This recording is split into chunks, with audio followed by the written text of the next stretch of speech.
Welcome to the Friendly Frequencies podcast. I am your host, Carmen McLeod, and I am here to talk to you about my passion for spirituality and personal development. My purpose in life at this time is to remind you how powerful you truly are and that you create your own reality. If the mind, the soul, and the universe are topics that interest you, and you want to continue to evolve into your soul's purpose, then you are in the right place. Thank you for joining me as I travel the world and record my journey through self-discovery.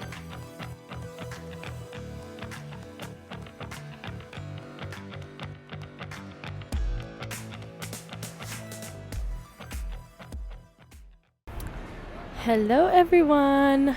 I feel like it's been forever since I've made a podcast. I apologize, I'm almost a week late in this episode because I've been super busy working as a tour guide for my first tour job, and I wasn't able to record it. And then as soon as my tour finished, it was 2 days ago, and then I was hit with a cold the last few days, so I'm recovering from the tour, from the sickness, and I'm super happy, super excited. Yeah, I finished my first tour, so I'm really proud and happy, and I'm really excited to have my first tour on my own in a couple of weeks, but I'm also just really excited right now to have some time off, which will be the next few weeks. I will be in the north of the Philippines, driving around on a motorbike, visiting some beach towns and some surfing spots and some mountain areas. And it's going to be a very different atmosphere than I've been in, especially going up to the mountain areas. I've been mostly around beaches like this whole time, so I'm really excited. I'm currently sitting at a mall in a random area of a mall. It's the most quiet place that I could record this, so gotta make do. So anyways, without further ado, I'm gonna get on to this because of course, what better thing to podcast on right now than my experience as a tour guide of my first tour job.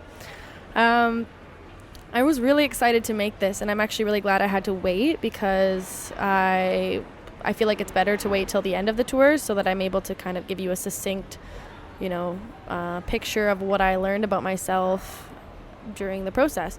So it was the last 17 days that I was the tour guide, one of the tour guides of this tour group. I'm a tour guide with True Travels, and my good friend Gemma and I were just recently hired, and we were lucky enough to be trained by our friend Simon. So he's the most amazing tour guide in the world, and so we're really blessed to have been taught by somebody like him, because I've just never seen somebody so amazing at what they do and so passionate, and it just really shows in what he does. So I'm really confident that we are going to kick some ass in this job, especially because we had somebody like him training us. So really thankful for him, because he's also the one that got us the job. I mean, he likes to remind us when we say that, he likes to remind us that we got ourselves the job, but it probably wouldn't have been possible without him from the beginning. It was, his idea for us to apply. Like, he, kind of came to us with the job. I didn't even think about doing it until, I met him.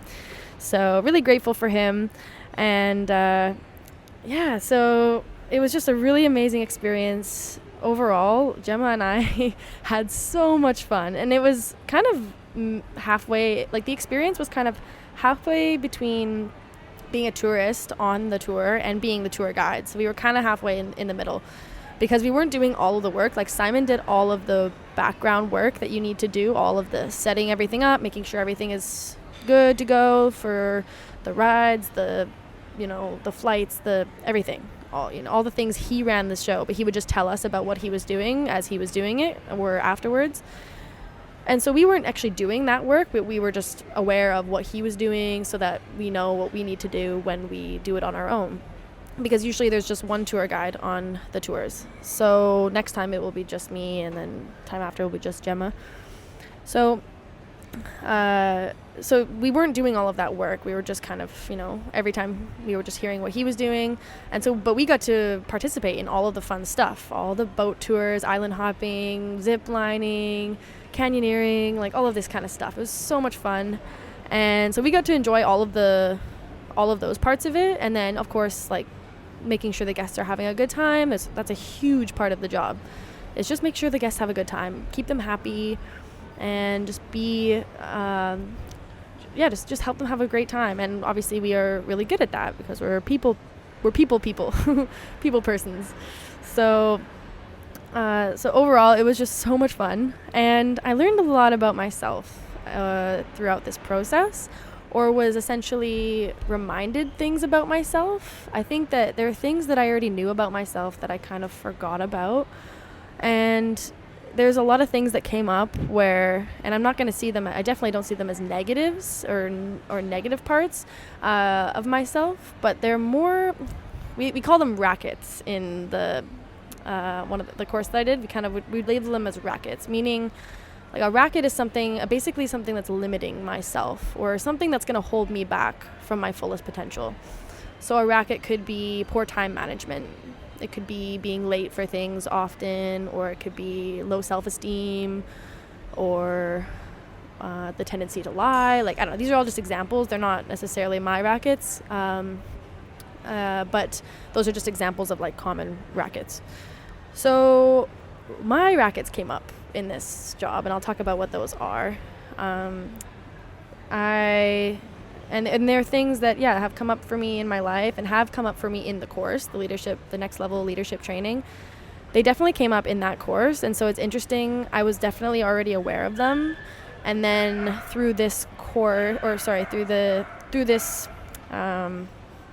tour guiding, this first job, they came up again, and it wasn't until I started brainstorming for this episode that I realized, I was kind of reflecting on this last 17 days and realizing, wow, okay, like these rackets are still here, even though I worked on them a lot. And, of course they're not going to be gone in that short a period of time. So I'm totally, I'm not surprised that they came up, and I'm really happy that I have the self-awareness to be able to label these things in myself that I need to be aware of, and I need to, not judge them as good or bad, but just to see, okay, so that's present, and I'm not going to allow that to control my experience in this world or in this job.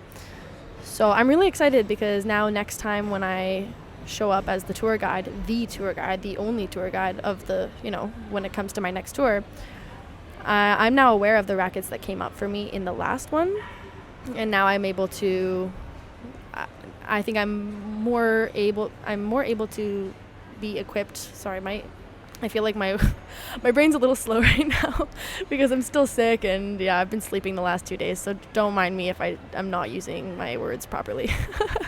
But I'm better able to be equipped to handle these rackets when they come up. I'm not going to allow them to hinder my experience and show up fully for these people.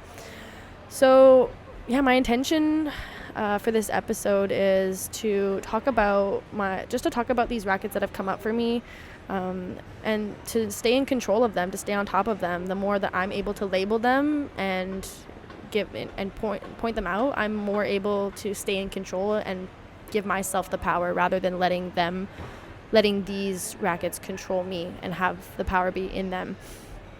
And and also for you, whoever's listening, maybe you have similar ones that are similar rackets, similar things that are holding you back that maybe you don't even realize until you hear it come from me. So I obviously want every episode that I make to help you in your life. Like, how can you take my experience into your own life and help it and have it help you in any sort of way? So that's my intention for this episode. So I'll start with the first thing that came up for me, was that I still care. I still care what other people think of me. And this came up in a few different contexts over the 17 days. So, and as much as I feel like I've always felt like I'm somebody who doesn't care what others think of me, and in certain contexts I don't. Like, I walk around with all my body hair, my armpits are hairy, my legs are hairy, and I'm like, I don't care what people think, in certain ways. And then, I'm able to there's certain things, I know it's just the first example that came to my head. There's certain things where I'm totally not ashamed to be my full self And I'm definitely not. I have reached full self-acceptance. So there's that aspect of it where I'm not ashamed to be that. And also, I still have the monkeys in my head come up in different contexts where, my mom calls them the monkeys, like the voices in your head that kind of tell you, or that tell me things that aren't necessarily true. They're just things that I don't know, that my mind is trying to make me think is true, but it isn't actually there. It's just kind of like the overthinking mind of like, oh, what if this and what if that, and oh, you should be worried about this, and it's usually just your own ego or your own voice telling you something that may not be true. That's just going to, I think it's the ego, the part of yourself that's trying to keep you safe. And a part of our biology is to be liked by other people because I want to survive and all of that. So anyways, I do care what others think about me. And the context that this came up was, the first example would be, oftentimes I would think, oh no, is Simon going to think that I'm not qualified for this job? And it was just in tiny instances, right? Of course, I'm not going to do everything perfectly. I wasn't always as prepared as I should have been for this. And I realized through, of course, I need to learn it somehow. And so when he would point out to me, hey, Carmen, you should know that. Of course, immediately my heart sinks and I'm like, oh God, like I've failed. He's going to be disappointed in me. He's going to see that I'm not qualified for this, or he's going to think I'm not qualified for this, because I truly do believe I'm qualified. So the monkeys in my head were never telling me you're not qualified. They're usually just saying he's going to think you're not qualified.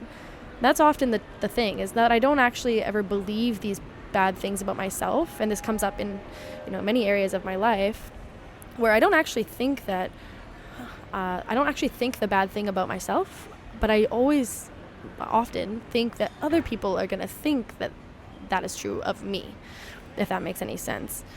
So I believed the whole time to my core that I am more than qualified for this job, but I was worried at different times that, oh, well, what is Simon going to think? Does he think that, is he going to get the wrong impression from me based on what I've showed him in this context? So that was the first one, and that's definitely come up in so many areas of my life. Worrying that other people are going to think something of me that isn't true. That came up a lot in the course. Whenever I would, I could give you a million examples for that. I'm not even going to get into it, but you get the idea. I was worried that, other people were going to think I wasn't in it the way that I was, or that people were going to think that I don't care, and that I'm not showing up the way that I really am.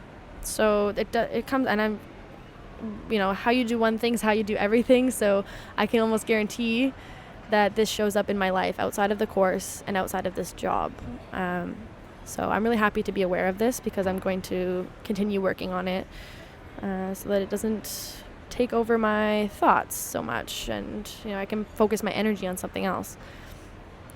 So next, and under the same category of caring what others think, would be that, oh, do the guests like me? And this came up so much. I was always worried that the guests didn't like me. And, there are certain people that maybe, okay, it's pretty obvious that this person probably doesn't like me. Of course, not everybody is going to like me. Not everybody is going to like you or whatever, right? Like, there's certain people who don't like you for whatever reason. It doesn't matter. It's just inevitable. But I was worrying about it a little too much and thinking about it, and I felt like I was at times being inauthentic and trying to act in a way that was more than what I would normally act, because I wanted them to like me. And the people that I'm guiding, like the guests that we serve, are people that are around my age. Plenty of 23-year-olds on this tour, and that's basically the common age, I would say. But there were a couple 19-year-olds, and then there was a few 30-plus-year-olds. So there was a pretty good range, but anything between 19 and the age range is 18 to 30. So it was around there. But lots of people my age was the majority, or around 23 to 25. So of course these